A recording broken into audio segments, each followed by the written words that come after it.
Welcome to The Volley, a podcast by tennis majors, bringing you in-depth insights into tennis's latest hot topics from the tennis majors team.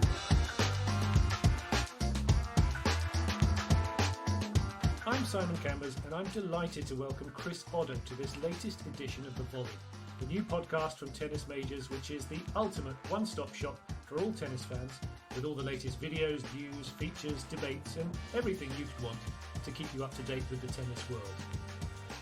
Today we're talking the Tokyo Olympics. Now, tennis was readmitted into the Olympic fold in 1988 after 64 years away, and since then it's become an integral part of the Games.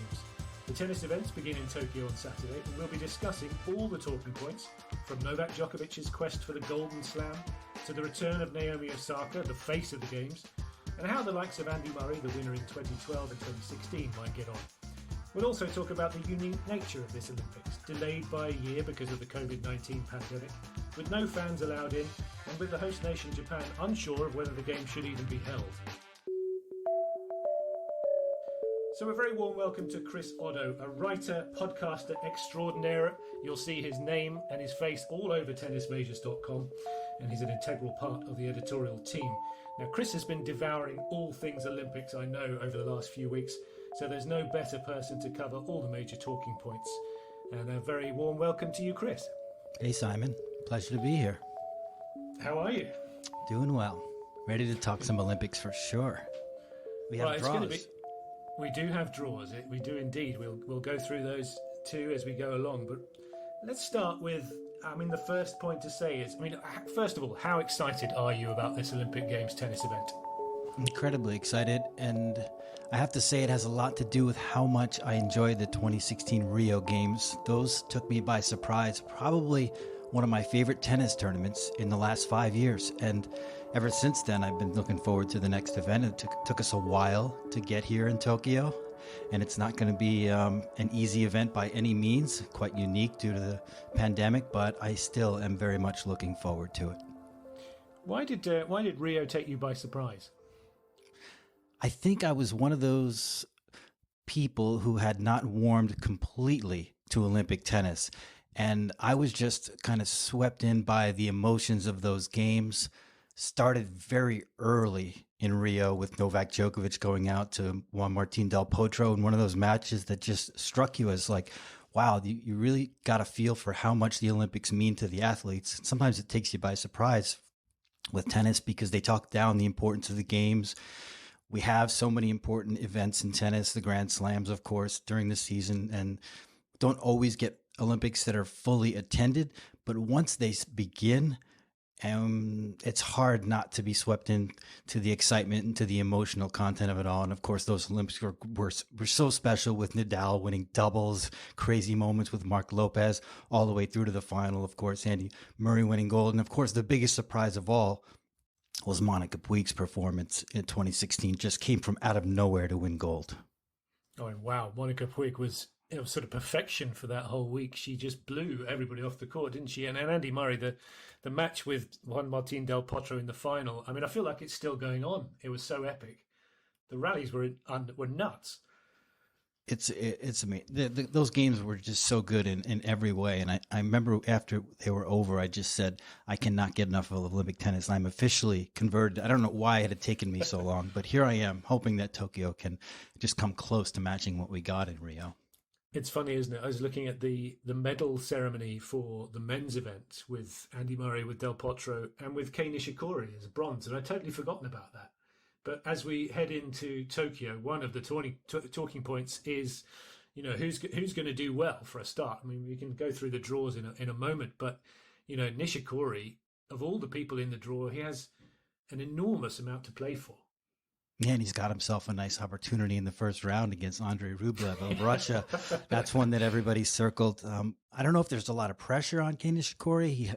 Maybe he's a bit under the radar compared to what Japan has on the women's side with Naomi Osaka. So maybe that will help him. But yeah, he'll certainly be one to watch early in the event. The first thing to say perhaps is you can talk us through. This is a very crowded year and obviously a strange one with the pandemic. But there are certain players who are not here for various reasons. Yeah, we're missing a lot of players. I think 13 of the current top 25 on the ATP side starts with Rafael Nadal, Roger Federer. They'll be missed sorely, of course. But you can go down the list and there's a lot of big names. Matteo Berrettini, Denis Shapovalov, who elected not to play, Roberto Bautista Agut, Casper Ruud is another top 25 player. We lost Alex de Minaur, the top ranked Aussie, who was so excited to play for his country, but unfortunately came down with COVID. Lots of players in the top 25 on the men's side. I could go on. Christian Garin, David Goffin, Grigor Dimitrov. There's a lot of players missing. Nevertheless, still a nice field and still a lot of enticing storylines to follow. The women's side not hit as bad by absences. Simona Halep's out due to injury. That hurts. We know how bad she wanted to play for Romania. I mean, playing international competitions, one of her biggest goals in this part of her career. Bianca Andreescu, Sofia Kenin. Serena's out. That's a big one. An Olympic legend. I think 4 gold medals to her name. And Venus is out due to the fact that she's not qualified. So we'll miss the Williams sisters. And that's going to be strange. And also Angelique Kerber, Coco Gauff was out with COVID in the end, with a player we were very excited to see make her Olympic debut. So players missing for sure on both sides. But as you said, there are lots of big names here, and none bigger on the men's side than Novak Djokovic. And what an amazing year he's had so far, and what a carrot dangling in front of him as he tries to finish it off. How do you see the expectation and the pressure on Djokovic as he tries to add the gold medal to the 3 Grand Slams he's already got, and then, you know, potentially going to the US Open with the Grand Slam, the Golden Slam, very much in his sights? It's so exciting, right? I mean, really, all we need for this Tokyo Olympics is this storyline. It's enough to get us through. We haven't seen a man win the first 3 slams of a tennis season since Rod Laver in 1969. We haven't seen the Golden Slam achieved since Steffi Graf in 88. Novak Djokovic is absolutely on fire. He's just, I mean, you ask about pressure in Novak Djokovic. I mean, the guy knows a thing or two about pressure. He's got 20 Grand Slam titles, so I think he'll be able to handle that. I guess my big question is, you know, how is Novak going to hold up physically and mentally? It's been a long season. He's just come through 2, you know, grueling titles at Roland Garros and Wimbledon, doing something he's never done before in his career, winning those 2 slams back to back. How is the body holding up? I mean, it's really been just a couple of weeks. How is he mentally? I mean, and also, regardless of how he does here in Tokyo, which of course we'll be curious to find out. And but even if he does win gold, what will he have left when he gets to New York? We all know how difficult it is as we go to that last Grand Slam of the season, how tired the field is and how much energy has been used to get there. So there's a lot of questions with Novak. By no means is he a lock for either of these big titles coming up. So I think it's going to be very interesting to see how he behaves, how he performs, how he's holding up as he goes through this process. Yeah, I mean, it's been interesting listening to him. He seems like he's relishing it all, and he certainly handles the pressure very well. But as you say, you know, Roland Garros took a bit of doing, didn't it? The Nadal match was epic, and then the final, you know, still needed winning. And Wimbledon wasn't easy, and it didn't quite play his best throughout, but still was too good for everybody else. Now he plays Hugo Dellien first round, which you would expect to be a lot easier than his first round in Rio, when of course he lost to Del Potro. And I love the joking going on between Del Potro and Novak about the fact that Del Potro's not there, and maybe this is Novak's big chance. That's been fun to see. But what do you make of Novak's draw in general? Not so easy, really.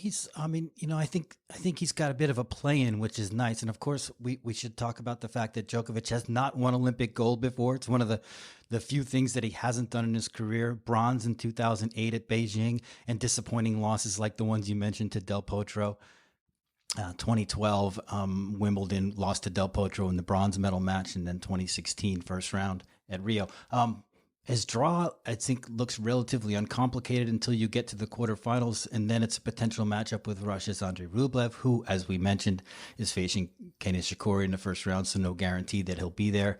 And then things could get even more dicey as we go to a potential semifinal with Alexander Zverev, who has given Djokovic problems here and there, 2 wins against him in his career. And then, of course, on the lower half of the draw. We're waiting to see if Daniil Medvedev or Stefanos Tsitsipas can emerge as the finalists. The seeds say that they should. We'll have to wait and see and find out. But if Djokovic ends up going Rublev, Zverev, Medvedev, or Tsitsipas, that's a pretty tough route. Yeah, especially, I mean, the difference with the Olympics compared to a Grand Slam is there are no days off after the first round or second round, maybe. Certainly in the latter stages, you're going to have to be going day on, day and coming straight back. Yeah, absolutely. And best of three gives these guys a shot at Novak. It's not going to be easy. I think people right now, the trend has been set. Novak is red hot and virtually unbeatable, and everybody's expecting it to be a cakewalk. It will not be a cakewalk. We saw Serena Williams try and track down the calendar slam in 2015, and we know how difficult it became. And we were surprised, actually, by how much the nerves got to her and what happened to her. Now, Novak's a completely different player. This is a completely different year, but I think it'll be more complicated than people think. And keep your eyes on every single one of his matches. Yeah, I think you're right. And you've got to remember he's 34 too. So to do this at this age would be a remarkable achievement. I mean, I loved the idea of a quarterfinal against either Rublev or Nishikori. I mean, a Nishikori-Djokovic quarterfinal would be massive. And again, it comes back to the shame of the fact that there are no fans. And I wanted to ask you what difference you think that will make to this Olympics, because yes, we've seen no fans in regular tournaments over the last year and a half or so, but in an Olympics, it's such a different crowd usually. Yeah, I think it's a great unknown right now at these games, because we've sort of worked our way back into playing in front of fans, haven't we? At Wimbledon, of course, was the pinnacle of that. It was such a great atmosphere. And I think all these players, especially players like Djokovic, who was stuck around for the final, got a little bit used to what that energy can do for you.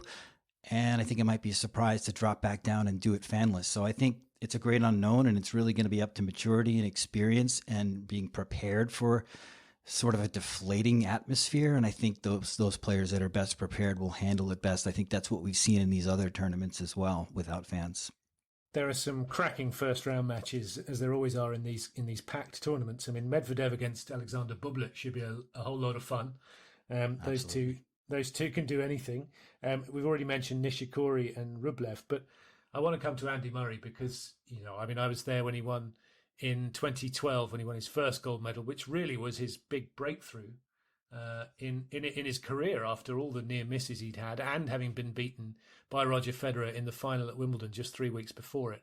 That was his first gold, and he's the only man to win back-to-back golds, having done it in Rio. Of course, now he's got a metal hip, and here he is back, which is remarkable in itself, but he's playing a very tough first-round opponent. Yeah, Andy Murray and Felix Auger-Aliassime in the first round.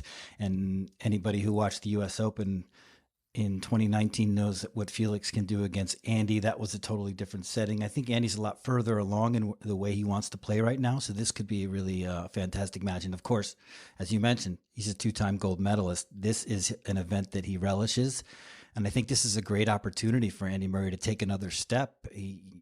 He's improved slowly but surely. It hasn't always shown up in his results over the last year, but I think he's ready to possibly win a match like this and maybe move along in this draw. That's definitely going to be an interesting matchup because Felix, of course, is coming along quite a bit as a pro these days, and it's going to be a tough one for Andy. It's a tough draw. It is a tough draw, and Felix Auger-Aliassime, of course, got to the quarterfinals at Wimbledon. That's a sort of a mini breakthrough for him. That match you mentioned about the US Open when Felix beat Andy pretty handily, pretty roughly, was a second round match, wasn't it? After Murray came back from 2 sets down to win a pretty grueling 5-setter as early in his sort of comeback. And I wonder whether, being that little bit fresher and, as you say, maybe a bit further down the line, this best of 3 format might suit him better. Absolutely. He had come off that 5-setter against Nishioka at US Open. I think that was a really big victory for him in and of itself, and I think he had very little left when he faced Auger-Aliassime, and I think that match he can really put that one out of his memory and approach this one far differently. He'll be fresh. He'll be a lot more dangerous. Looking back in Olympic history, there have been some randoms who've made it through to the semis and finals. When I was looking back the other day, Leander Paes won a medal in '96. You've got some strange players getting through to the latter rounds. Is there anyone that you think might have a chance of sort of upsetting the bigger names and making it through to the semis or final and having a shot at a medal? Gosh, you would think that we'd be breaking trend if it didn't happen almost. Yeah. Who's the next Nicolas Massou, right? I mean, he was in a draw with Roger Federer as the top seed and came away with gold. I don't personally see it. But, and I think maybe that's a little bit to do with the fact that the players in the past hadn't really managed their schedule well enough to peak at the Olympics. That's a phenomenon that I don't quite understand. Who can do it, as you mentioned? Hard to say. I keep looking at Karatsev, his name in the draw. He could possibly make a run at a medal. He's a guy who's just already surprised us by leaps and bounds this year, what he's done at the Australian Open. Hard to say for me. Is there anything you're looking at, Simon? Well, I mean, there are some names like Francis Tiafoe, who's sort of shown a few good signs in the last few months. Maybe he could have a run. I think his problem is that he might have to play Tsitsipas, which is not unwinnable for him. Certainly not. We saw at Wimbledon. Yeah, exactly. So there are seeded players who are not that well known, like Ugo Humbert, who, depending on what the conditions prove to be, it's pretty warm there. The ball should fly through the air fairly quickly. Yes. He could have a good run. You got Hubert Hurkacz off the back of his Wimbledon run, again seeded seventh, but probably no one really knows who he is. So there are some names I think that people might not notice too much, but who have a chance. I mean, a John Millman would be very difficult to beat in these hot conditions. Remember what he did to Roger Federer at the US Open those years ago. Very good point. So, he leads off with Lorenzo Musetti, who's a player I'll be excited to see in the Olympics as well. Gael Monfils is a name that kind of excites me. He's done pretty much nothing since tennis restarted, but maybe he's got a little bit of good vibes going on after getting married to Alina Svitolina. We know he's capable of playing great tennis. Maybe this is the place he shows his best tennis finally, once again. We call it in football or in soccer in the US terms, we call it the new manager bounce. But maybe there's a sort of a bonus that you get when you get a new manager in your first few matches. Maybe there's a wedding bounce as well. I hope so. It would be great to see.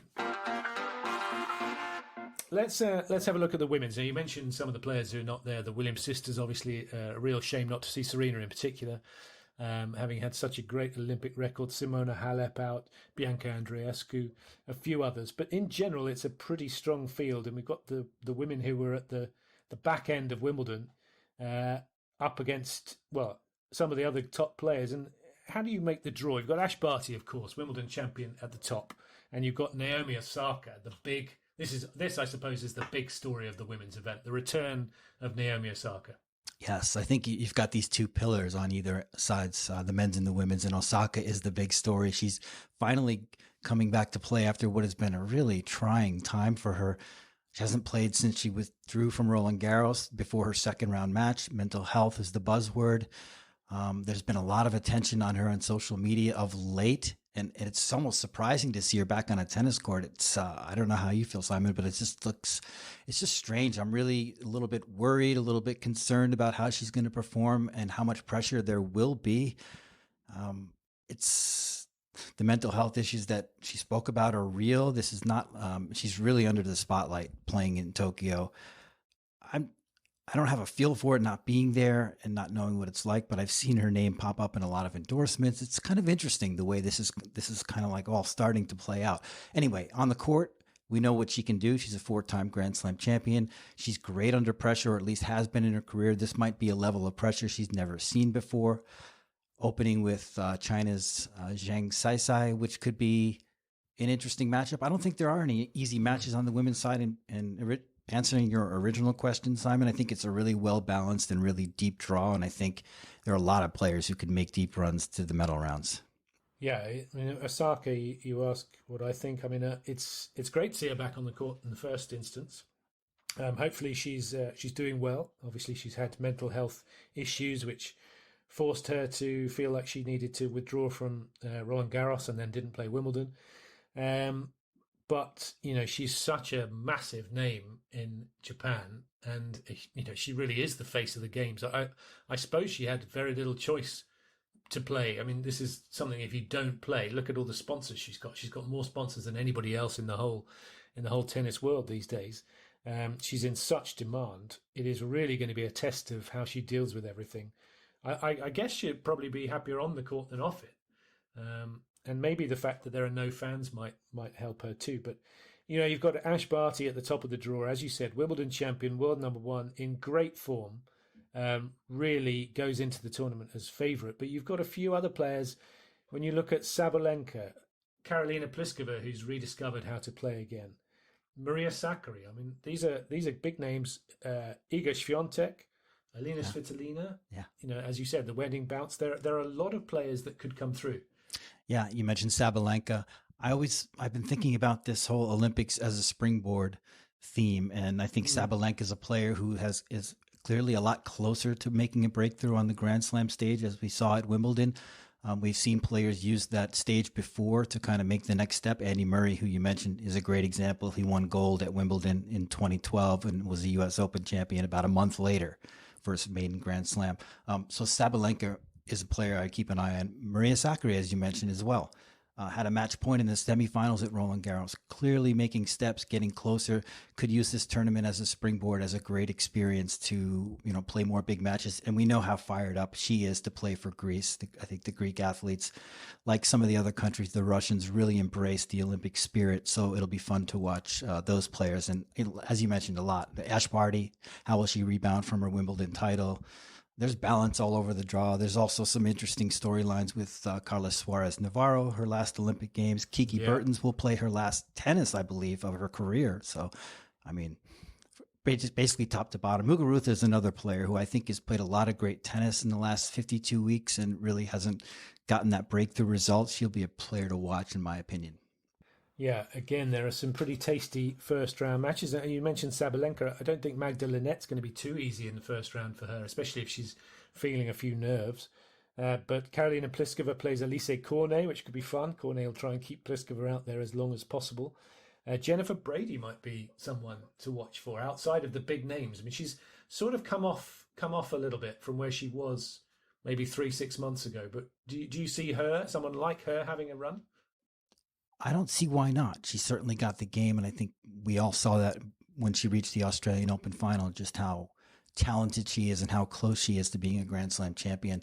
I'm not sure where her form's at the moment, but I know she's probably fired up. But Camilla Giorgi, first round, should be a pretty cracking affair, I would say.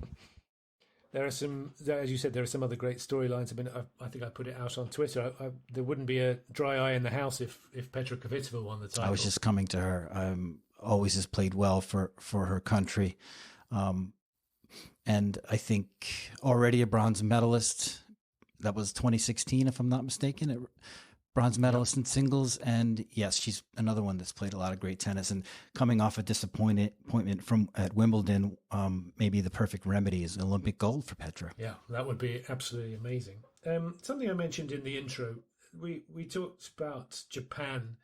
There are all sorts of opinion polls in Japan about the public opinion towards the Olympics, with coronavirus cases on the rise and the rights and wrongs of having thousands and thousands of athletes and staff coming into the country, and the potential spread and the potential problems that could cause to. What do you think this Olympics can do for sport in general, but also, how can it be a success when there are all sorts of problems from the outside?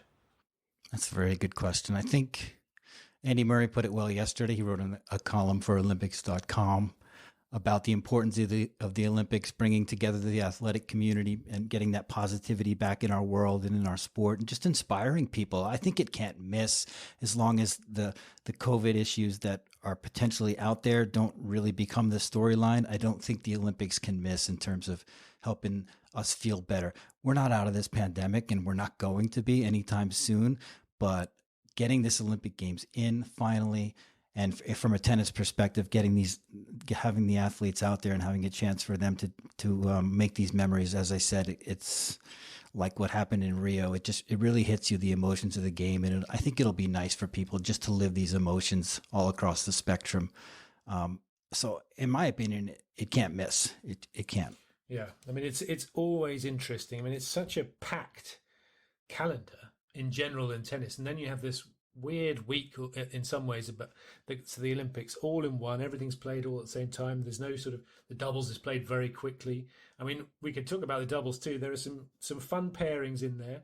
There are some amazing first round matches, as you expect. I mean, I think Andy Murray and Joe Salisbury have to play Mahut and Herbert, which is a nightmare for them, or maybe a nightmare for Mahut and Herbert too. You never know. And I saw the return on a big stage of Garcia and Mladenovic in the women's draw. Oh yeah, that's lovely. I mean, that would be great if they were able to come through and get a medal. So many storylines at play in the Olympics, and it'll be really, really interesting to see who comes through. I just want to go back just quickly to, when you think about Novak Djokovic and he's chasing the Golden Slam. I know he's mentioned Steffi Graf as being a bit of an inspiration, even though he doesn't know her that well. But his previous Olympics experience, with the exception of a bronze medal, have not been what he would have hoped or expected. Do you think they will play a factor in his week? I don't think so. I think he's kind of in his own, got tunnel vision right now. He's just a winning machine. Possibly some thoughts could slip into his mind, I suppose. He's been beaten by some good players at times.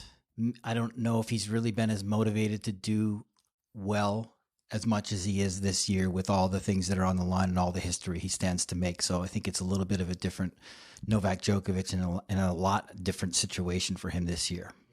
Yeah. I mean, Olympic gold medal would mean an enormous amount to Novak Djokovic, very proud man in a very proud country in Serbia.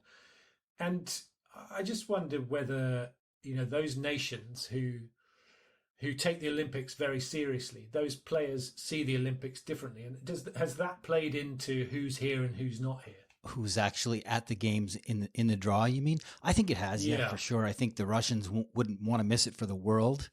And I think you see some interesting little pockets where the Americans, who we value the Olympics greatly, the players themselves don't seem to, for whatever reason. I've seen some quotes in the past by players like Steve Johnson, who was a bronze medalist in 2016, saying that people hardly notice what we're doing on the Olympic stage because we've got so many athletes, the Michael Phelps of the world. And I thought, like, that quote struck me as kind of the wrong way to be looking at it. I don't think that the American public is ever going to embrace a Steve Johnson as much as would a Michael Phelps. But I think maybe you're missing the point. And there have been other quotes to that effect by some of the American players where they sort of seem to take the experience for granted. These are very patriotic guys, the John Isners and Sam Querreys of the world, and yet they haven't found the time to make the effort to play the Olympics. And of course, there are myriad issues we could look at. There are reasons why these players don't always want to play at the lack of ranking points and prize money, and the fact that in this season specifically, and this is one of the things I definitely wanted to touch on, is it's a very complicated year with COVID. We can't forget that tennis players have been traveling the bubble since tennis restarted. And a lot of these other athletes, and Kevin Anderson made the point when I spoke to him at the Hall of Fame Open last weekend, a lot of these other athletes are periodizing their schedules simply for the Olympics, living for the Olympics, probably not traveling in a bubble for the last year or so. Your track and field athlete, your javelin thrower, maybe has been at home in some training camp feeling comfortable and so refreshed, so ready to play the Olympics. But our tennis players have been out there grinding and not making the money they normally make. And now they're asked to play an event which doesn't offer prize money, ranking points, which are kind of, very hot commodity right now. So there's so much that goes into the decision that players have to make to play the Olympics. And I think that's why we see these slightly diluted draws. But as I said, as we learned in Rio, as I learned in Rio, and as probably you learned many years ago, there's a lot to play for and a lot of excitement that's going to happen. Yeah, there is. You touch on the likes of Isner and the Americans who are not there, and I guess with some of the tournaments having less prize money this year than in previous years, but still it is prize money compared to the Olympics where there isn't any. You can see. I mean, I can see why some of the Americans would think, well, I'm just going to stay at home, especially when in the US at the moment a lot of the tournaments are able to have fans, and so that is a big difference. So in the past, I think that the Americans have, on the men's side at least, have generally not embraced Olympic tennis, or not really thought that it was worth their while. And perhaps it's because it clashed with some of the tournaments they could have played in the US at the same time. If it was at a different time of year, maybe things would be different. Yeah, I agree with that. You could look at it so many different ways. I think you're right. The U.S. Open Series is big for Americans, and I think people generally want to kind of keep it simple and just. There's so much travel with tennis too, and that's another thing that Anderson mentioned. Is you're going to ask players to go from Wimbledon to maybe somewhere in Europe to Tokyo, back to the U.S., potentially back for Shanghai. We don't know really what's going to happen with that event, and potentially back for Indian Wells, and then potentially back to Europe. And then there's COVID restrictions.